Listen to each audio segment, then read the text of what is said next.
ذکر قرآن اور حدیث میں نہیں ہے، میں نہیں کہہ سکتا ہوں کہ وہ اللہ کے طرف سے نازل ہوئی کتاب ہے. میں یہ کہہ سکتا ہوں ہو سکتا ہے، اللہ عالم.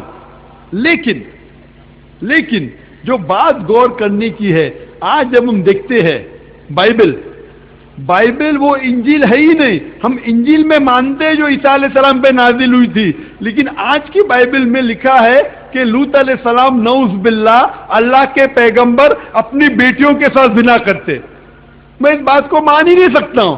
تو میں انجیل میں یقین رکھتا ہوں، لیکن یہ نہیں مانتا ہوں کہ بائبل انجیل ہے. بائبل انجیل کی بگڑی ہوئی شکل ہے. اسی طریقے سے آپ مجھے پوچھیں گے کہ وید اللہ کی کتاب ہے، ہو سکتا ہے، اللہ عالم، میں نہیں جانتا ہوں. لیکن میں یہ کہہ سکتا ہوں کہ جتنے بھی کتاب قرآن کے پہلے آئے، قرآن کے پہلے نازل ہوئے، وہ صرف اپنے لوگ کے لیے آئے تھے اور ایک وقت کے لیے محدود تھے. لیکن قرآن جو آخری کتاب ہے وہ صرف مسلمانوں کے لیے اللہ نے نازل نہیں کی، یا صرف عربوں کے لیے نہیں، ساری انسانیت کے لیے. اللہ تعالیٰ فرماتے سورہ ابراہیم سورہ نمبر 14 آیت نمبر 1، سورہ ابراہیم سورہ نمبر 14 آیت نمبر 52 میں، سورہ بقرہ سورہ نمبر 2 آیت نمبر 185 اور سورہ زمر سورہ نمبر 39 آیت نمبر 41 میں کہ یہ قرآن ساری انسانیت کے لیے ہے. تو اگر مان بھی لو کہ جتنی دیگر کتابیں ہیں وہ اللہ کی طرف سے تھی، آج وہ بگڑی شکل ہے. قرآن کے علاوہ ساری جتنی کتابیں اللہ نے نازل کی، کیونکہ وہ ایک دور کے لیے محدود تھی اور کچھ لوگوں کے لیے محدود تھی، اللہ سبحانہ و تعالیٰ نے انہیں محفوظ رکھنے کی ضرورت نہیں سمجھی. اللہ تعالیٰ فرماتے قرآن میں سورہ ہجر سورہ نمبر 15 آیت نمبر 9 میں کہ ہم نے قرآن نازل کی اور ہم اس کی حفاظت کریں گے.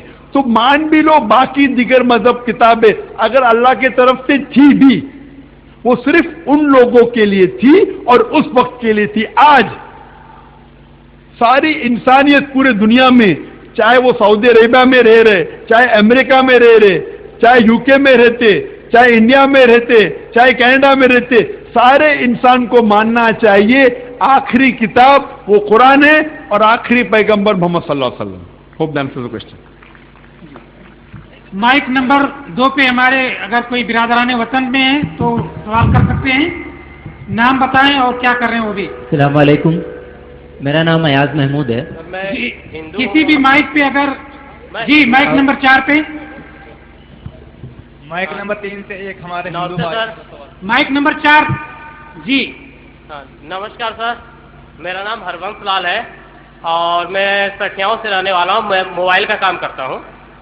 اور سر میں یہ جاننا چاہتا ہوں کہ ہمارے ہندو دھرم کے حساب سے جو ہمارے قریبی رشتے دار ہیں، جیسے ہمارے چاچا ماما یا اس طرح سے، تو ہم ان کی لڑکیوں سے شادی نہیں کر سکتے. اب مسلم دھرم میں ہم اپنے قریبی رشتے داروں سے شادی کر سکتے ہیں، وہ صحیح ہے کہ غلط ہے؟ بھائی صاحب نے کہا ہے کہ باقی مذہب اور ہندو مذہب میں بھی ہم قریب رشتے دار چاچا کے بیٹیوں سے شادی نہیں کر سکتے، لیکن اسلام میں کر سکتے. کیا صحیح ہے؟ آپ بالکل صحیح فرماتے. قرآن مجید میں سورہ نساء سورہ نمبر 4 آیت نمبر 22 سے لے کے آیت نمبر 24 میں ممانعت ہے کہ کن لوگوں سے آپ شادی نہیں کر سکتے، اور ان میں چاچا کی لڑکی اور پپا کی لڑکی تو فرسٹ کزن ہے، ان میں ممانعت نہیں ہے. مطلب ایک مسلمان فرسٹ کزن سے شادی کر سکتا ہے. جو ممانعت ہے وہ سگے بھائی بہن، والد والدہ، چاچا چاچی، اس کی فہرست دی گئی ہے. لیکن فرسٹ کزن سے شادی کرنا حرام نہیں، اگر چاہے تو کر سکتے ہیں. Hope done. کسی بھی مائک پہ اگر برادران وطن میں ہوں تو پھر اشارہ کریں. مائک نمبر 3 سے ہمارے ایک ہندو بھائی ہیں، وہ سوال کریں. جی. First of all, I would like to welcome Dr. Sir. And my name is Ravi Verma. By profession, I am a teacher. My question is that every religious book says that God is only one. Only one. Then why there are so many divisions, so many names given? This question has been confusing me from a long time. If you could answer me, I will be very thankful to you, sir. भाई साहब का बहुत अच्छा सवाल है. भाई साहब ने कहा, I can answer in Urdu ना ब्रदर? उर्दू में आई जवाब कैन गिव द देने answer in Hindi, no problem ना? No problem, you can give, sir. दो I would love to give in English, I am more comfortable. Okay, sir. क्योंकि ये सवाल जो आपका सेशन अक्सर लोग उर्दू जानते हैं, मेरी उर्दू पे मुझे महारत नहीं है. मैं जिहाद कर रहा हूँ इधर.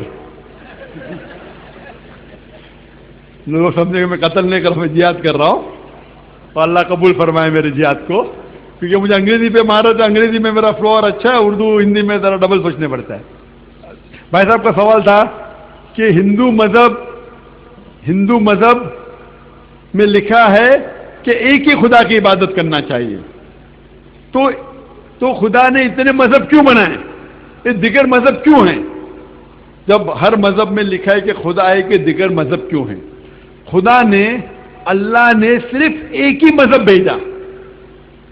कुरान की आयतें सूरह इमरान सूरह नंबर 3 आयत नंबर 19 में, इन्ना दीन इंदल्लाह अल इस्लाम, कि अल्लाह के नजदीक एक ही दीन है, वो है इस्लाम. मतलब सलामती हासिल करना, अमन हासिल करना, अपनी जिंदगी अल्लाह सुब्हाना व तआला के अहकामात के मुताबिक बसर करने के बाद. इस्लाम का मतलब क्या? इस्लाम का मतलब नहीं कि तुम्हारा नाम होना चाहिए जाकिर, अब्दुल्ला, सुल्तान. इस्लाम का मतलब अपनी जो ख्वाहिशें हैं, अल्लाह सुब्हाना व तआला की ख्वाहिशें के हिसाब से अपनी जिंदगी बसर करना. It is called as submitting your will to God. खुदा ने सिर्फ एक ही मजहब भेजा, लेकिन जब वो मजहब नीचे आया तो इंसानों ने उसमें तब्दीली लाई, उसमें मिलावट लाई. जब इंसानों ने मिलावट की तो अल्लाह ताला ने और एक पैगंबर भेजा. फिर कुछ देर के बाद उसमें मिलावट आई, फिर अल्लाह ताला ने पैगंबर भेजा. तो इस तरीके से हमारे आखिरी पैगंबर मोहम्मद सल्लल्लाहु अलैहि वसल्लम फरमाते कि अल्लाह सुब्हाना व तआला ने, खुदा ने इस जमीन पे 1,24,000 पैगंबर भेजे. 1,24,000. नाम से सिर्फ 25 का जिक्र है कुरान मजीद में. लेकिन जब भी पैगंबर आए, जब इंसानों ने उसमें मिलावट की, तो अल्लाह ने एक नया पैगंबर भेजा और एक नया पैगाम भेजा. उस तरीके से अल्हम्दुलिल्लाह सुम्मा अल्हम्दुलिल्लाह 1400 साल पहले अल्लाह सुब्हाना व तआला ने आखिरी किताब कुरान और आखिरी पैगंबर मोहम्मद सल्लल्लाहु अलैहि वसल्लम भेजा. लेकिन मिलावट होने के बावजूद जो अहम पैगाम है अल्लाह का कि खुदा एक है और मोहम्मद सल्लल्लाहु अलैहि वसल्लम आखिरी पैगंबर है, अल्हम्दुलिल्लाह सुम्मा अल्हम्दुलिल्लाह सारी किताबों में महफूज है. मैंने एक तकरीर किया हूं कि खुदा का तसव्वुर दिगर मज़ाहिब में, उसमें मैंने ना ही सिर्फ Quran, Bible, Old Testament, New Testament, Veda, Upanishad, Gita, Buddhist scriptures, Dhammapada और बाकी किताब, सिख किताब, जितनी किताबें हैं पारसी लोग के, उसमें से साबित किया हूं कि खुदा एक है. और एक तकरीर की मोहम्मद सल्लल्लाहु अलैहि वसल्लम का जिक्र दिगर मजहब किताबों में, फिर से मैंने साबित किया हूं, ना ही कुरान में, बाइबल में, Old Testament, New Testament, Upanishad, Purana, Parsi scriptures, Dasatir, Jain Avesta, Buddhist scriptures, Dhammapada, सब में आता है मोहम्मद सल्लल्लाहु अलैहि वसल्लम का जिक्र. तो बाकी जितनी किताबें कुरान के पहले आए, मिलावट के बावजूद ये अहम पैगाम तौहीद का, अहम पैगाम मोहम्मद सल्लल्लाहु अलैहि वसल्लम आखिरी पैगंबर है, वो महफूज है. तो अल्लाह सुब्हाना व तआला ने 1400 साल पहले आखिरी किताब कुरान नाजिल की, आखिरी पैगंबर मोहम्मद सल्लल्लाहु अलैहि वसल्लम नाजिल की. और फिर अल्लाह ताला ने कहा कि इस दिन, सूरह माइदा सूरह नंबर 5 आयत नंबर 3 में, इस दिन मैंने इस्लाम को मुकम्मल किया, दीन को मुकम्मल किया, और I fulfil my favour on to you. जो मैंने इंसान के ऊपर एहसान किए वो मुकम्मल किए. इस दिन के बाद दीन मुकम्मल हो चुका है. 1400 साल पहले कुरान आया और अल्लाह ताला फरमाते सूरह हिजर में सूरह 15 आयत नंबर 9 कि हमने कुरान नाजिल किया, हम इसकी हिफाजत करेंगे.